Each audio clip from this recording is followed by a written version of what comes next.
हमारे साथ such is best है, सच इज बेस्ट, स्वागत है आपका। क्या बात है एडम भाई, पहली बार में नंबर लग गया आज तो। जी सर, आप सबसे पहले बंदे हैं लाइन में। जी एडम भाई, आपसे तो वैसे ज्यादा बात हो नहीं पाती हमेशा। आज थोड़ी सी बात कर लेता हूँ। तो आप तो पॉइंट से भटकने नहीं देते हैं। तो मैं तो लॉजिकल और फिलोसॉफिकल स्टाइल में दो ही बातें पूछता हूँ आपसे। पहली ये कि जो आप बोलते हैं कि सल्लल्लाहु अलैहि वसल्लम जो हैं वो पूरी तरह से फ्रीक थे, मंदबुद्धि थे, जो भी थे, अजीबोगरीब, जो भी पर्सनालिटी थे, जैसी भी पर्सनालिटी थे, तो उस वजह से और क्या क्या जो भी सेक्सुअल और ये वो जो भी आप बोलते हो वो सब थे। अगर ऐसा था तो जो बेसिक ह्यूमन नेचर है उसके खिलाफ आप बात करते हो पिछले कई सालों से, जो अजीब सी है। मतलब मैं आपकी आप और साहिब में तो मेन साहिल से तो मैं बहुत ज्यादा इत्तेफाक रखता था पहले, लेकिन आपके साथ साथ फिर वो मेरा मन भटक गया। एनीवेज, तो मेरा ये था मुद्दा कि अगर ऐसा है भी, सही भी बात है, लॉजिकल बात अगर कोई रख भी रहा है और सही सही अगर दुनिया में ज्ञान दे भी रहा है, तो एक बात है कि जो बेसिक ह्यूमन नेचर है, जो मतलब थोड़ा बहुत जो भी मैंने साइकोलॉजी पढ़ी यार उसके आप हिसाब लोगों से। को मसला क्या है यार कि एक बात को तीन तीन दफा रिपीट क्यों करते हो यार? सीधा मुद्दे पे आ जाओ हाँ, यार। मैं वेट कर रहा था कि यार आज खत्म कर ठीक ठीक लेगा, ठीक मुझे ठीक है। बीच में इंटरप्ट नहीं ठीक करना पड़ेगा। एक ही बात ठीक है। तीन दफा बोल चुके हो यार तुम। बोलो यार, मुद्दा लाओ। ठीक ठीक है। तो बेसिक ह्यूमन नेचर जो होता है वो सुख शांति समृद्धि का होता है सभी का। और जो है, कोई भी इंसान इस संसार में किसी भी ऐसी फर्जी वाला चीजों को बहुत ज्यादा लंबे समय तक अगर गलती से एक्सेप्ट कर भी लिया, जैसे कि आसाराम बापू, गुरमीत राम रहीम और बाकी 50,000 जो नित्यानंद वगैरह को गलती से एक्सेप्ट कर भी ले, तो कुछ साल बाद पोल खुलती है। और भाई रही बात जमाने की भी, तो जमाने के हिसाब से भी खुलती है। ठीक है।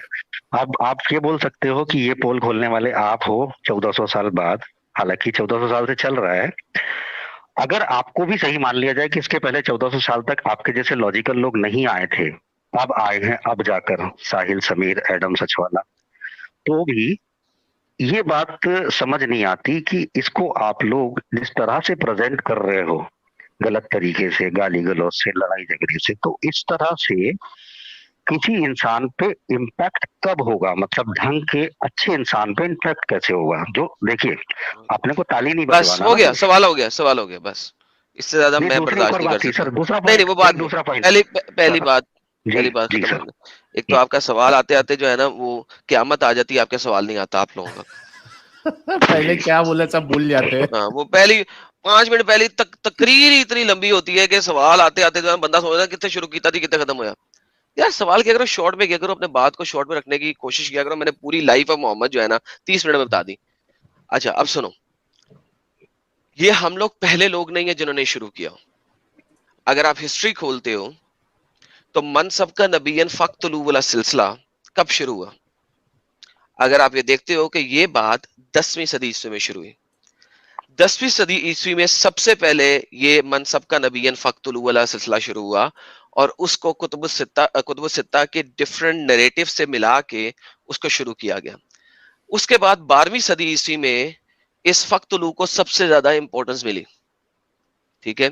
और ये किस वजह से मिली कि लोग जो हैं वो बोलना शुरू हुए मोहम्मद के बारे में, मोहम्मद के इस तमाम सिलसिले के बारे में। उसके बाद इब्ने कायिम अल जोजिया ने सबसे पहले एक नया सिलसिला शुरू किया जिसको आज तक मुसलमान अपना के बैठे हुए हैं, जैसा कि आपके अहमद दीदात भी अपनाते हैं कि हमने जवाब नहीं देना, हमने डिफेंड नहीं करना, हमने ऑफेंड करना है। ये उसके बाद second portion of the life शुरू हुआ कि ऑफेंस करो, डिफेंड ना करो इस्लाम को, ऑफेंस करो, क्योंकि अगर हम डिफेंसिव पोजीशन में आएंगे तो हम मारे जाएंगे। ये वो टाइम है जहां को उसको इब्ने कायिम अल जोजिया को फिर लेके चला इब्ने तैमिया और उसके सारे फॉलोअर्स। और फिर एक नया सिलसिला शुरू हुआ कि दूसरों के धर्मों के ऊपर ऑफेंड किया जाए, डिफेंड करना छोड़ दो, यहाँ पे गेम खराब हो रही है, इनको डिफेंसिव पोजीशन में डाल दो ताकि ऑफेंसिव पोजीशन में ना आए। ये वो टाइम है जिस वक्त अब इस्लाम की ताकत जरा कम हो रही है, उसका गोल्डन पीरियड जरा नीचे आ चुका हुआ है। यहाँ पे इस्लाम के इन मेन लोगों ने इस्लाम को डिफेंसिव पोजीशन से हटा के ऑफेंसिव पोजीशन ले गए, क्योंकि पहले तो वो ताकत में थे, तलवार में थे, कोई बोल नहीं सकता था और मनसब का नबीयन फख्तलू टाटा टाटा हो रहा था। तो ये चीज आज नहीं हम लोग शुरू कर रहे हैं, ये हमेशा से है, हमेशा से होती आ रही है और आपकी किताबों में लिखी हुई है। मेरी नहीं, आपकी किताबों में लिखी है, मुस्लिम किताबों में। लेकिन एडम, क्योंकि इंटरनेट नहीं था, सर सॉरी सर, एक सेकंड खत्म कर लेते मुझे अपनी चेन ऑफ थॉट। ठीक चूंकि है। इंटरनेट नहीं था और मुस्लिम पावर वाले इलाकों में मुस्लिम किताबों के अलावा कोई किताबें सेव ही नहीं रखी गई, लिहाजा आपको क्लियरली पता ही नहीं है क्या क्या हुआ, आपको रीड बिटवीन द लाइन करना पड़ता है। और ये ही चीज आपको इंडिया में भी मिली और बाकी तमाम जगह पे मिली। So once again this is not new, ये शुरू से होता आ रहा है और हम कोई नया आर्गुमेंट पेश नहीं कर रहे, वही पुराने आर्गुमेंट पेश कर रहे हैं। लेकिन पहले इंटरनेट नहीं था, आज हम खुल के बता सकते हैं सारी दुनिया को। जी साहिल भाई। हाँ, मैं बस एक पॉइंट ऐड करना चाह रहा था। आपने 10th सेंचुरी से स्टार्ट किया, बल्कि अगर हम देखें तो खुद रसूलुल्लाह के ज़माने में जो उनके खिलाफ तो पोइट्रीज लिख रहे थे या कुछ भी, एक हिंट भी जो कोई ऐसा देता था कि रसूलुल्लाह जो है वो झूठे नबी है या ये मजनून है, इस तरीके की बातें जो भी करता था, तो उनको तो रसूलुल्लाह खुद मरवा देते थे। तो सिलसिला तो तभी से शुरू हो चुका था, लेकिन रसूलुल्लाह उनको जीने ही नहीं देते थे। और एग्जैक्टली उनका दबदबा था, तो भाई कौन मुखालिफत करेगा। ये मिसाल ऐसी हो गई कि नॉर्थ कोरिया में कोई है अभी और वहां पे जुल्म हो रहा है, तो कौन बोलेगा, किसकी हिम्मत होगी। नॉर्थ कोरिया ही है ना भाई, वो हाँ, कट्टर वाला कौन सा है, वहां पे तो या बोलते ही साउथ नहीं ना कोई। कोरिया। हाँ, वहां पे तो कोई बोलता नहीं है ना, कैसे बोलेगा, मर जाएगा। तो वहां पे तो चुप करके बैठे हुए हैं वो। बिल्कुल सही कह रहे हैं साहिल भाई, बिल्कुल सही पकड़ा आपने। लेकिन असल में समझे मेरे भाई। 10-11 सेंचुरी में जो साइडों वाले इलाके थे ना, वहां पे जरा ताकत कम होना शुरू हुई थी, तो वहां पे फिर मनसब का नबी फख्तुलू शुरू हो गया था। हम्म। तो ये this is how it happen. तो भाई ये तो आपके फर्स्ट सवाल का जवाब था, अगला सवाल करें। जी सर, वैसे मेरा फर्स्ट सवाल जो है आपके समझने में थोड़ा सा वो होगा, एनीवेज, नहीं फिर आप बोलेंगे कि ज्यादा लंबा बोल रहा है, लेकिन फिर तो भी मैं शॉर्ट पहला में सवाल बोले अपना दोहरा ताकि देता हूँ। जी ताकि शॉर्ट में बोले ताकि हम उसका एग्जैक्टली जवाब दें, क्योंकि ये जी मुझे तो यही समझ आया था आपकी 5 मिनट की तमीद में। जी। तो पहला सवाल जी फिर से दोहरा देता हूँ कि जो बेसिक ह्यूमन नेचर है वो हिंदी में है, मैं थोड़ा सा वो उर्दू में आशाइल भाई अच्छा, कर देंगे। बेसिक ह्यूमन नॉलेज, सुख स्टॉप स्टॉप, शांति। समझ आ गई समझ आ गई समझ आ गई। ओके, वंस अगेन नाउ इसको देखें। मैंने अभी 30 मिनट्स में ये समझाया। हाँ, ये वाला पार्ट रह गया था, इसीलिए मैं कहता हूँ सर एक पार्ट को स्टॉप किया करें दूसरे पार्ट में जाने से पहले। बेसिक ह्यूमन नेचर, अगर आप टायरेंट की बेसिक ह्यूमन नेचर देखें तो वो हमेशा ज्यादा से ज्यादा लैंड और ज्यादा से ज्यादा ताकत की होती है। मोहम्मद को जब मदीना में आके, अभी मैंने बोला, बचपन में मोहम्मद को जदोकोप होता रहा, अपने कजनों से जदोकोप हुआ, उसके बाद अपने चचा से जदोकोप हुआ, उसके बाद माँ बाप मर चुके हैं, दादा मर चुका है, कुछ नहीं है, वो जदोकोप में रहा सारी उम्र। फाइनली फाइनली मोहम्मद को अब जाके एक ताकत मिली है हिजरत के बाद, यहां पे आके वो टायरेंट बना। उसको ज्यादा ताकत चाहिए।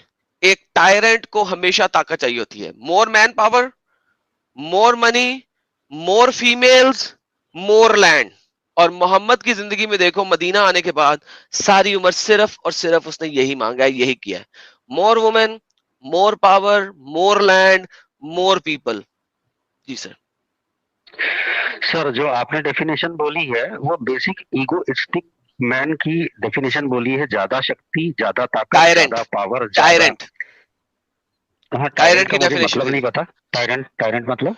जो टायरेसी फैलाता है और शक्ति के जोर के ऊपर लेता है चीजें, टायरेंट। ठीक है सर। तो वो जो है वो किसी एक की हो सकती है, मैं बेसिक ह्यूमन नेचर पूरे वर्ल्ड की, पूरे विश्व की बोल रहा हूँ। जो बेसिक ह्यूमन नेचर है मैं वो कह रहा हूँ सर। हिंदी में बोल रहा हूँ, वो साहिल भाई कर देंगे। सुख शांति समृद्धि की जो है वो वो नहीं लेता बेसिक था, ह्यूमन मोहम्मद के नेचर है। लिए नहीं था। नहीं, ये हाँ ह्यूमन तो नेचर सर, नहीं है। जी सर। सुने सर मैं वही सुने, कह रहा हूँ ये कि उनकी नहीं थी। नॉर्मल, सुने ठीक है, सुने उनकी सुने, मैं मान लेता हूँ। अरे भाई उनकी मान रुके, लेता हूँ। अरे भाई जी रुके। ये उसकी और जो ताकत में आ जाते हैं ना, उनकी नहीं है। अगर आप कभी भी चाइनीज डायनेस्टी को भी देखते हैं तो उनकी नहीं है बेसिक ह्यूमन नेचर ये वाली। जब आप ताकत में आते हैं तो आपको मोर ताकत चाहिए होती है। इंसान की ये बेसिक चुतियापा है, sorry to use that word, कि इंसान के पास अगर कोई मॉरल ग्राउंडिंग्स नहीं है और वो समझता है कि उसकी ऑब्जेक्टिव मॉरल ग्राउंडिंग्स ही ये है, जैसा कि मोहम्मद ने कुरान के जरिए मुसलमानों की ऑब्जेक्टिव मॉरल ग्राउंडिंग ही ये बना दी कि तुमने इस दीन को फैलाने के लिए ताकत का इस्तेमाल करना है, निकलना है।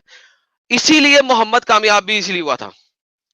अगर वो सिर्फ बेसिक मोरालिटीज के ऊपर चलता तो हो सकता है कि उम्र के बाद ये चीज सिलसिला जारी ना रहता, क्योंकि उमर तो हमें पता जल्लाद था, ठीक है। अबू बकर ने ताकत लेने के लिए अपनी छोटी सी बच्ची भी मोहम्मद के पत्थर पर डाल दी थी, बुड्ढे बाबे के। तो अबू बकर को तो ताकत चाहिए थी, हमें फील हो जाता है। उमर ताकत वाला वैसे ही था, तलवार वाला।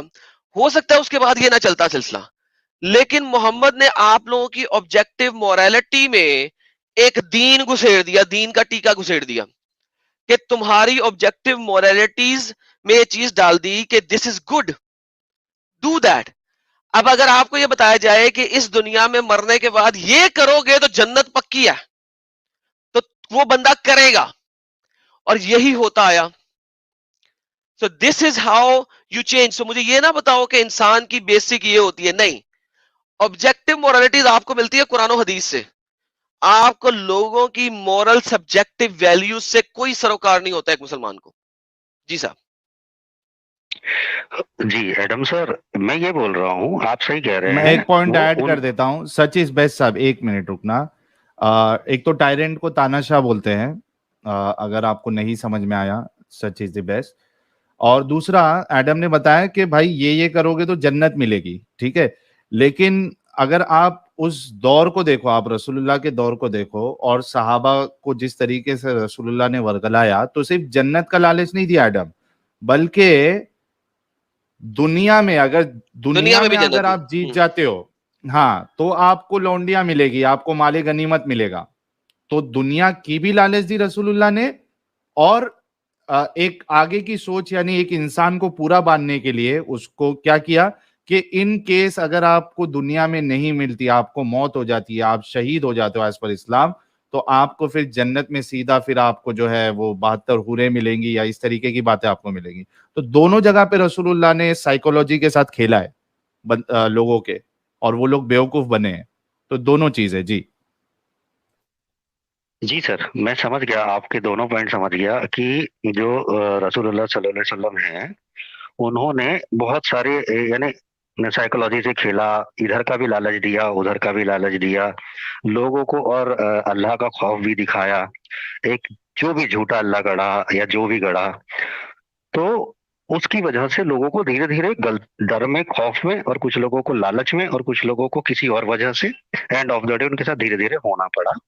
थोड़ा थोड़े लोग हुए, फिर बाद में बहुत ज्यादा लोग फैले, फिर बाद में उन्होंने ये भी मान लेता हूँ पहले कि खूब सारे बच्चे पैदा करके अपनी जनसंख्या फैला नहीं ली, नहीं मैं नहीं, मान लेता हूँ। जैसे एक सेकंड रुके रुके, यहाँ पे रुके, बीच में एक बहुत अच्छा इंपॉर्टेंट ठीक है। चीज छोड़ रहे हैं, एक बहुत इंपॉर्टेंट चीज छोड़ जी रहे हैं। जैसे ही जी मोहम्मद मरा, लोगों ने इस्लाम छोड़ दिया, उन्होंने कहा शुक्र है ये टायरेंट मरा, ये जी टायरेंट, ये जल्लाद मरा, शुक्र है। उन्होंने कहा जिस तलवार की वजह से हमने इस्लाम कबूल किया था, अब वो तलवार टूट गई, दे लेफ्ट जी इस्लाम। अबू बकर कुर्सी पे आया, उसने कहा भाई मेरी जो सल्तनत है, जिसकी वजह से मैंने अपनी छोटी सी 9 साल की बच्ची मोहम्मद को दे दी थी, जी वो सल्तनत तो खत्म हो जाएगी अगर ये लोग छोड़ के चले गए। अबू जी बकर ने अपनी कुर्सी को बचाने के लिए 1.5 साल तक हर्बुर रिदा की, एपोस्टेसी वॉर्स की, जो जो वापस इस्लाम में नहीं आया उसको कत्ल करता गया, लड़ाइयां की, दूर दूर तक गया, सारे लोगों को वापस या तो मुस्ला बनाया या कत्ल किया। और आपके स्क्रिप्चर्स क्या लिखते हैं, उनको जहन्नम वासल किया। जहन्नम वासल किया, ये आप लोग किताबें लिखती हैं, सब दिखाई हुई है मैंने, और आप मुझे देखते अच्छा, हैं, तो मेरे ख्याल में एक इतने सेकंड बताने देना जी। एडम। जी आई एम इंडियन कह रहे, मैं मौलाना हूं, मेरे से बात कर भाई, आपके लिए स्ट्रीम खुला है, आप अभी आ जाइए सबसे पहले। अगर आप मौलाना है तो अगर आप लास्ट नंबर भी है तो हम आपको सबसे पहले नंबर पे लेके आएंगे। तो स्टूडियो ज्वाइन कर लीजिए, आपके लिए मैदान खुला है। यस एडम, बेशक, कंटिन्यू। बेशक। तो जनाब, फिर हर्बुर रिदा हुई, तो उसके बाद जाके फिर शुरू हुआ ना गेम फैलाने का इस्लाम। तो यार आप अपने इस्लाम को खुद देखें, सारा मैं बताता रहता हूँ, दिखाता हुआ हूँ, पीछे सारा कुछ दिखाया हुआ है, रेफरेंसेस के साथ दिखाए हुए हैं। तो यार आप आज इस वक्त बहस क्या कर रहे हैं, मुझे समझ नहीं आ रही, क्योंकि आपकी जितनी भी लॉजिकल इलॉजिकल बहस में साथ करेंगे, आप नेगेटिव पॉइंट पे आप हारेंगे। या तो कोई बेहतरीन मुद्दा लेके आए, पता लगे, वरना फायदा कोई नहीं। जी सर, अभी तक के तो मेरी बात ही पूरी नहीं हुई। तो पहली सर वो बार तो मैं दो बोल रहा साल था। पूरी नहीं होगी जिस तरह आप बोलते हैं, फटाफट नहीं बोले ना सर, सर, क्यामत का आप इंतजार नहीं बीच करना में सर, बात खत्म करनी है। इंटरप्ट नहीं करें सर, हो जाएगी। बीच बीच में बहुत सारी चीजें हो रही, तो मैं बोल रहा था, ये मान लेता हूँ कि ठीक है, सारी चीजें कि वो जो भी उन्होंने किया, फिर गलत तरीके से इस्लाम फैलाया, फिर वो उनके मरने के बाद में जो है बहुत सारे लोगों ने इस्लाम छोड़ दिया, सभी ने छोड़ दिया, मान लेते हैं जीरो हो गए। और फिर जो है अबू बकर ने अपना जो है जलवा दिखाया और फिर उसके बाद लोगों को वापस दुनिया में लाया। मेरा क्वेश्चन ये है कि जो बेसिक ह्यूमन नेचर है वो कभी भी उसका जवाब दे अचानक दिया है सुन मैंने, लीजिए रिपीट सर, कर सुन रहे लीजिए हो। सर। नहीं सर नहीं, अभी तक कंप्लीट ही नहीं होने दिया आपने, मेरी बात ही नहीं समझ पा रहे हैं आप, अरे मेरी बात तो बेसिक ह्यूमन सुनिए। नेचर को मैं 3 दफा बताया है। मुसलमान की नहीं बेसिक सर, ह्यूमन नेचर क्या है? आप एक इंसान की ह्यूमन नेचर बता रहे हैं, चलो तो उनकी भी बता रहे हैं, लेकिन वो मुसलमान ग्रुप की की। बेसिक ह्यूमन नेचर क्या है? अरे सर, वर्ल्ड में, संसार में इंसान की बेसिक ह्यूमन नेचर एक ही है। जैसे आप मुसलमान छोड़े सर, साहिल, देखें देखें, बात सुने, साहिल बात सुने। छोड़ा, आप छोड़े साहिल छोड़ा, वो है अरे बेसिक यार ह्यूमन बात नेचर, सुने यार, ठीक देखें है। मैं बच्चों वो वाली मैं बातें बता नहीं रहा हूँ, करता। मेरी बात सुने, सुनिए ना, बेसिक अरे ह्यूमन सुने, नेचर वो है। दोबारा आपने रिपीट थोड़ा कर रहे हैं अच्छा आप। किया, मैं फिर अरे से भाई बोल रहा हूँ। रिपीट कर रहे हैं। हम्म, सुने, हम्म, रिपीट कर रहे हैं। हम्म, हम्म, क्या इस्लाम के मुताबिक, हम्म, इस्लाम के मुताबिक, कुरान के मुताबिक हम्म, एक हम्म। मुशरिक अच्छा इंसान हो सकता है कभी भी? हाँ, नहीं हो सकता शायद, क्योंकि मैं बहुत ज्यादा बात एस्ट्रोनॉमी नहीं खत्म, जानता, लेकिन हाँ बात नहीं हो खत्म, सकता, ठीक है। बात खत्म, बात खत्म। हम्म, एक नहीं मुशरिक जितना खत्म। मर्जी, हम्म, खत्म हो गई ना, हम्म, बेसिक ह्यूमन नेचर खत्म हो गई। क्योंकि बेसिक ह्यूमन नेचर कहती है कि all humans are good by nature. ये बेसिक ह्यूमन नेचर कहती है। इस्लाम कहता है नहीं, अगर वो नहीं मुशरिक नहीं, है तो वो कभी भी गुड है ही फिर ये नहीं। बात आपने खत्म। अपना अपना अपना मतलब निकाल के, अपना अपना अपना मतलब मतलब निकाला? निकाल के थोप दिया। यार मुझे सुनिए एक ना, जगह दिखा दें जहां पे कहा जाए कि मैं, एक मुशरिक अच्छा इंसान हो सकता है, प्लीज। नहीं नहीं, अच्छा हो सकता है, ये बात भले ही ना लिखी हो, लेकिन जो बुरा लिखा है, या बुरा या बुरा, या उसका मीनिंग जो है वो दूसरे तरीके से क्या वो ये मुशरिक बताया जा कभी भी रहा है। जन्नत जा सकता है? नहीं जा सकता। तो आपको फिर फिर उसका भाई जवाब भी तो खत्म आपको हो गई सुनना ना पड़ेगा गेम। ना। सर, आपको तो जवाब भी तो सुनना पड़ेगा ना। भाई, अगर वो नहीं जा सकता तो बेसिक ह्यूमन नेचर खत्म हो गई, यहाँ पे दी एंड हो गई। सर, आपको जवाब सुनना पड़ेगा। अगर भाई आप जवाब नहीं देंगे और सिर्फ अपना अपना आगे बढ़ाएंगे तो आप ऊपर इसमें तक जा पाएंगे, जवाब क्या लेकिन है आप भाई? जिंदगी मजीद में आपने एडम जवाब भाई। दिया तो दिया। हाँ कैसे एडम भाई, परफेक्ट पा मैं सकते हैं। जीवन में आ, कुछ हो नहीं सकता, कुछ बदलाव नहीं आ सकता। आपको बदलाव लाना है, अपने जैसे लोग और बढ़ाने हैं, या आपको सिर्फ सुपर चैट कमाना है, दो चीज आप क्लियर कर अरे लीजिए। यार मेरे साथ सुपर चैट वाली बकवास दोबारा ना करना यार। I am sick of listening to this stupidity. नहीं सर, अगर वेरी तुम्हें सॉरी। सुपर चैट से इतनी तकलीफ है यार, लाइव ही ना आया करो, नहीं दफा हो जाए सर, यार। नहीं सर, नहीं सर, मेरी बात then सुनिए, stop ऐसी बात doing, नहीं है। stop making very sorry. bullshit comments। जी जी, ठीक है, वेरी सॉरी सर। मैं उसलिए नहीं बोल रहा हूँ, मैं इसके बाकी लोगों की तरह आपको सुपर चैट के लिए इसलिए ताना नहीं मार रहा, मैं सिर्फ ये कह नहीं रहा हूँ सर बकवास ही ना करो ना, कि सुपर आपको, चैट का नाम ही क्यों ले रहे हो तुम? सर मैं ये दैट्स कह रहा बुलशिट हूँ, यार। ठीक है, अच्छा भला नहीं तुमसे लूंगा। बात कर रहे हैं, आज सुपर के चैट, बाद, आज के बाद, वो आज के बाद पटेल की तरह जिंदगी में नहीं सुपर लूंगा, एडम चैट, भाई, सुपर चैट, सुपर चैट, नहीं सुपर लूंगा। Chat, super chat. आज के बाद कभी नहीं लूंगा लाइफ में, आपकी, आप कभी भी नहीं लूंगा। बस मेरे कहने का मीनिंग आप समझ जाइए सर, जैसे अभी मेरा कहने का मीनिंग कुछ और था, ठीक वैसे ही मुशरिक वाली बात पे भी कहने के कुछ और मीनिंग होते। जैसे अभी मैं आपको ये नहीं कह रहा हूँ, मैं आपको ताना मारने के लिए बाकी लोगों की तरह नहीं कह रहा हूँ, किसी भी और की तरह मैं आपको ये कह रहा हूँ सर कि अपने को, ये जो साहिल और बाकी ये आपकी तरह लोगों को बढ़ाना है ना सर, और अगर बढ़ाना है तो आपको हर तरह के जवाब सवाल करने होंगे, देने होंगे। यार प्लीज अगर सवाल करो। एक बेवजह की लंबी हुज्जत नहीं मारो एडम बिला भाई, वजह। मैं जी एडम भाई, मैं कुछ क्लियर करने की कोशिश करूं। सर, आप कर ले सर। भाई, मैं आप मुझे दो चार पॉइंट बता दो कि आप ह्यूमन नेचर से जोड़ के मतलब बोलना क्या चाहते हो, दो चार पॉइंट बता दो डायरेक्ट ना। जी सर, बहुत अच्छा, thank you very much Ghalib भाई, आप आए। तो मैं कह रहा था कि बेसिक ह्यूमन नेचर जो है सुख शांति समृद्धि की है। तो एंड ऑफ द डे ये कोई भी जो भी कनिंग गेम होता है, कोई भी चालाक शातिर चतुराई भरा जो गेम है, कोई भी इंसान जब सल्तनत के लिए खेलता है, किसी भी चीज के लिए खेलता है, तो वो चलता है, ठीक है, चल सकता है, कुछ सालों तक चल सकता है, कुछ सदियों तक भी चल सकता है, लेकिन वो नॉन स्टॉप ग्रोथ नहीं दे सकता और नॉन स्टॉप लोगों को पीस नहीं मिल सकती उसमें, ठीक है। अगर आप ये कहेंगे कि इसमें पीस तो है ही नहीं, ठीक है, एंड ऑफ द डे जितने भी लोगों को पीस मिल रही, जो भी मस्जिद से निकाला जाए, वो सच्चा बोल रहा हो झूठ बोल रहा हो, उससे मतलब नहीं है। एंड ऑफ द डे वो जाता है, पीस पाता है, और पीस पाके वापिस आता है, वो बोलता है ठीक है, यार नहीं ठीक है। भाई, भाई देखो, मैं बता रहा हूँ ना, आप ये कहना चाह रहे हो कि आखिर इतने लंबे वक्त तक कैसे ये बढ़ रहा है और मतलब ये हट नहीं रहा है, ऐसा कुछ कहना चाह रहे हैं आप? नहीं, मैं कह यार रहा हूँ हम्म, एक सेकंड, ह्यूमन नेचर है तो। अब म्यूट कर दिया मैंने तुम्हें। एंड ऑफ डिस्कशन होने लगी यहाँ पे, बिकॉज तुम रिपीट टेलीकास्ट मार रहे हो। बात यह है, तुम्हारी जो मुद्दा है ना वो इंतहाई स्टूपिड है कि अभी तक क्यों चल रहा है, इस वजह के झूठ की बिना पे। शुरू में आप लोगों ने तलवार के जोर पे फैलाया, इवन आपने मुर्तदों को कत्ल कर करके वापस लेके आए, और आपकी किताबें लिखती है कि उनको जहन्नम वासल किया। मोहम्मद ने अपनी टायरेसी को एक स्क्रिप्चर के साथ जोड़ दिया, एक दीन के साथ जोड़ दिया। दीन के साथ जोड़ने की वजह से मैंने पहले ही इसका आंसर दे दिया, लेकिन आप लोगों के दिमागों में मेरा आंसर जाता ही नहीं, पता नहीं क्यों। हालांकि आज मैं इतने तहम्मुल से बात कर रहा हूं, स्टिल आप लोगों के दिमागों में बात जाती नहीं है, क्योंकि आप सुनना चाहते ही नहीं हो। आप एक लिखा पढ़ा आर्ग्यूमेंट लेके आते हो अपने मुल्लाओं से, वो सुन लेते हो, और वो आके इतने रिपीट टेलीकास्ट में वो आर्टिकल पढ़ना शुरू कर देते हो कि अगला जो बोल रहा है वो सुनते ही नहीं हो। मोहम्मद ने आपको ऑब्जेक्टिव मोरालिटीज अब ये दे दी हैं कि यही बेहतर है। इस्लाम में पीस इस वजह से नहीं है, सबर यार सबर, इस्लाम में पीस इस वजह से कभी भी नहीं है। आप नमाज इस वजह से पढ़ते हो कि आपको जन्नत जाने का है, और कब्र में सबसे पहला सवाल ही नमाज का किया जाएगा। इस वजह से आप लोग नमाज पढ़ते हो। अगर आप लोग नमाज नहीं पढ़ोगे तो आपको ये धड़का है कि आप लोग जहन्नम में जाओगे। जब सवाल किया जाएगा नमाज के बारे में, आप लोग जहन्नम में जाओगे। इवन जिस वक्त आप नमाज पढ़ते हो आपको फिर भी पीस नहीं है, क्योंकि नमाज पढ़ने के फौरन बाद सबसे पहली दुआ आप ये करते हो, या अल्लाह मेरी इस नमाज को, मेरी इस सलात को कबूल फरमा लें, और इसको दोबारा मेरे मुंह के ऊपर औंधे मुंह ना फेंक दें। आपको कबूलियत नमाज की भी पता नहीं है कि कबूल होएगी या नहीं होएगी।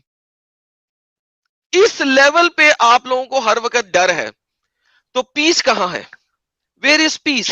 There is no peace in Islam. आपको थोड़ी देर के लिए एक फीलिंग आती है, और उस फीलिंग के आने का सिर्फ और सिर्फ पर्पस यही है कि आप लोग का है कि जहन्नम से बचना है।